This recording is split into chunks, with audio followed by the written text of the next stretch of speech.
Ubiest of the tubiest, the best YouTube subscribers on the planet.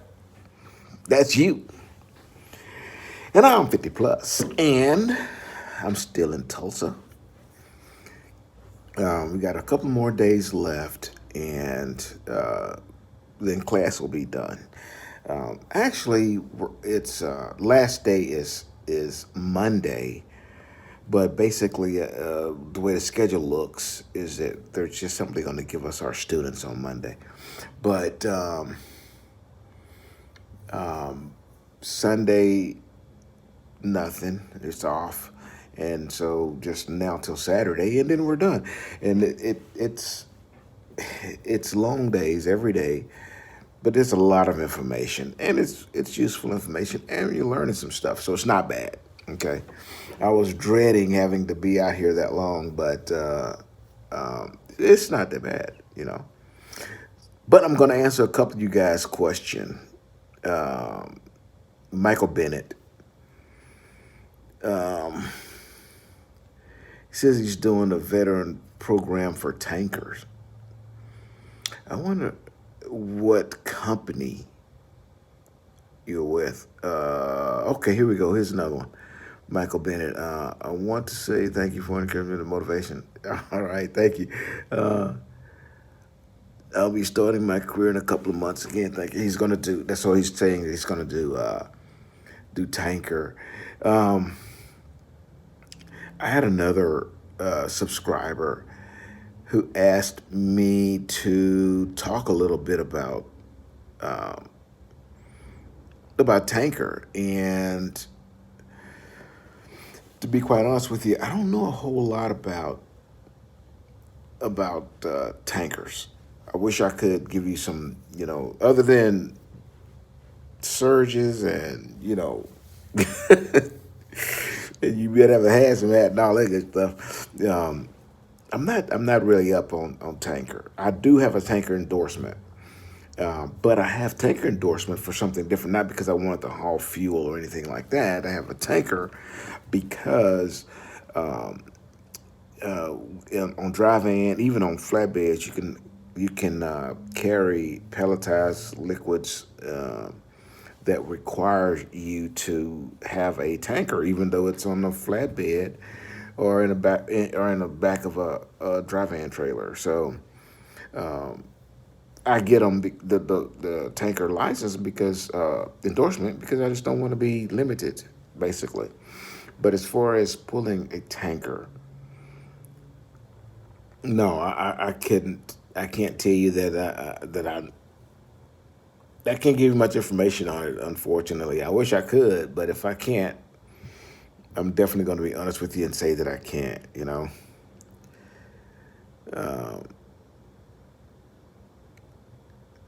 So Fuzznut says, I'm in training. I tell you that I was concerned about lifting a tarp. That tarp is no joke. I'm 60 plus. I do know this. I won't be in flatbed game long. I'm on the edge of quitting.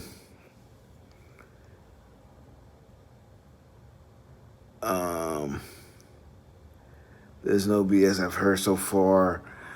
They have a good. Oh, okay. I do remember reading yours. Okay. Fuzznuts is not having a good time, and brother, I don't remember the name of the company that you went with, but I'll speak in general about the one thing that I can speak on, and that is the tarps. Tarps are heavy. We have a lady who works here at Melton. She weighs like 120 pounds, 115 pounds, and she moves those tarps that weigh almost as much as she does. So I know you can do it. I know you can. It's got to be something else that's. And I did read that, and I know that you're saying that that company has a bunch of other things wrong with them, and uh, including the recruiters lying to you. So I really hope that you don't just quit. We don't quit, man. We don't quit. I mean, you might. If that's what you do, then. But I don't think that you just quit. I think that you fight. Okay, you push yourself. You challenge yourself to get things done. I know that life has limitations, but this woman weighed almost as much as the tarps weigh, but she eventually gets it done. This job isn't hard. It's not hard as everybody wants to make it out to be, but you do have to have some. You have to find a way to make things happen if that's what you want. And now flatbed ain't for everybody, you know. But don't let it be because you believe that you are physically limited, because that's not true. You're not physically limited. I don't care how old you are. You're not physically limited to do this job. You can. You just have to find. Man, I see people with no arms and shit doing living life just as healthy and fun as everybody else. There's a lot of people who are born with physical blind and living life. You gonna tell me that you can't lift a tarp up, so you all of a sudden your your motivation to do it is gone? I mean, I believe I don't believe that that's you. Okay. Um, so Raul Cabrera just flew back to San Antonio from Tulsa and now waiting on a driver trainer. And that was 20 hours ago. And I just left not even an hour ago the terminal. And I heard the ladies in recruiting, in driver placement, saying that they were down to only a few. So I bet he's got a mentor by now, but trainer by now. Hope so. If not, respond, Raul. Let me know. Maybe there's something I can do to help you, man. You know, I haven't gotten a student yet, but you can't smoke. That would not be good. I don't take smokers. And it's Alexander's Rookie Trucking Adventure. Hey, there you go. That's a good name. Hey, 50 made a new page. Okay, so that's his new page. One of the UBS, Alexander's Rookie Trucking Adventures. Maybe I'll put that up here, and then we can all check it out together. Okay. Um, I made a new trucking page. My other page was Rapid Fire Squad. I'm currently in class this week, and will let you know if I pass my permit test on Friday. I know you will. I know you will. And we're going to put a link to his site up, his new page up there. Let's just take it out and see what he's got going on over there. Michael Bennett, hey, brother. I want to say thank you for the encouragement and motivation. I'll be starting my CDL career in a couple months, man. Hey, I'm happy for you guys. And I'm gonna tell you, I've met so many of you guys here in Tulsa at the terminal since I've been here, man. And I got to tell you, it really makes me feel good when you guys walk up to me and say, "Hey," and chit chat and talk with me, man. It really makes me feel good because it makes me. I had a kid, a guy tell me that I'm the reason he started this career, and you just don't. It really strikes me. It really, really, really does. That's the reason I continue to make these videos. It's because if I can help somebody, I'm gonna do it, and I will. It makes me feel good. It's a part of who I am, part of what I do. I like to make people smile, and I like to try to make people happy in every way I possibly can. Help if I can. Ricardo Harris, slide here. Okay, Luther Mosley, TMC question marks. Let me tell you, bro. I have nothing negative to say about TMC. I don't. I believe they're good. They're a successful company, and so is Maverick. Melton isn't the only place to go. Some shoes don't fit. However, you know, when I start talking firsthand information, I got to talk about what I know, and I know Melton so far. As I've been here over a year, but um, nothing in that year has changed other than more money in my pocket. So I know I made the right decision. So now I can tell you one difference that I know for sure between Melton and TMC, and that is TMC pays a percentage when Melton pays cent per mile. And, you can do the math and see whether or not a percentage works for you or not. But you're a company driver and you're getting a percentage, and um, you don't get paid deadhead miles. So let's consider how many miles you have to deadhead, then get loaded, then start getting paid. Add all of those miles up, deadhead miles and loaded miles, because you have to drive them all. Then divide that amount amongst all of those miles, and then let's see how much you're making per mile, and then that's how you can rate one against the other. Um, there's always going to be some pluses and minuses in either one. Okay, so it's just a matter of what you want to do. I have nothing bad to say about TMC, nor have I ever heard anything negative about TMC. And if I had, I wouldn't be spreading that bullshit anyways. So I guess I'm pretty biased on that. I just don't spread bullshit. I'd rather to say nothing than to say something, negative. Michael Bennett, the vet program. There's a lot of. I'm gonna talk to our recruiter too and see if I can get some good information about that. But a lot of you guys are veterans, and you can use uh, SSG. Uh, gosh, uh, God damn it! I'm getting excited now. Staff Sergeant. God damn it! He was talking to me about. He mentioned about getting your CDL through military benefits as well. I'm sorry, brother. You're always commenting, and I just drew a blank real quick. But if you guys are in the military and or just got out of the military, you may be able to use your military benefits to go. And I know you can on another plan because I talked to a TMC guy who did that. Um, and I say that because it also leads into another question, and I'm going to get to it in a few. Let me just scroll up there, see if I can get to that question real quick, because it kind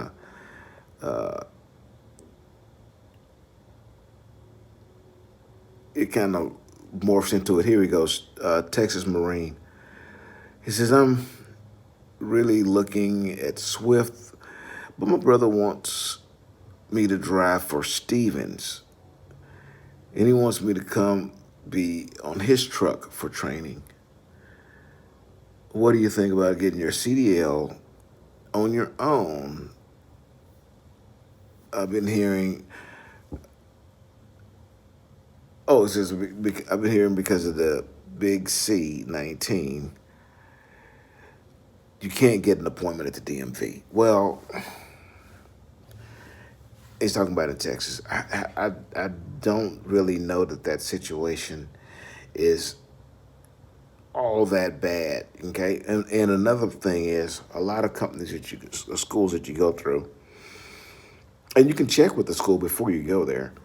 Will you have to go through the DMV to get your CEL, or do they have a private tester that you can go through to get your CDL, like mail carriers do? That's what it was. Swift. I didn't go to the DMV to get my to do my testing. They had the instructors tested you out right there. They signed you off on time. Only reason why you went back to the DMV was to take a picture. That's it. And if you can acquire your CDL without going through Medicare, if you can get it on your own, then I highly suggest that. I highly suggest it. It's because you can go anywhere you want, do anything you want to do. Now, Your brother wants you to train on his truck. Is that what you want? Is Stevens going to give you what you want? What is it that you want out of trucking? What's your end game? Is Stevens going to help you do that? Because if it's not, then, you have to make a decision if you want to please your brother or reach your goals. You know, I love my brother too, but I don't want to be, you know, I'm not going to change my goals so that I can hang out with him. That shit ain't happening.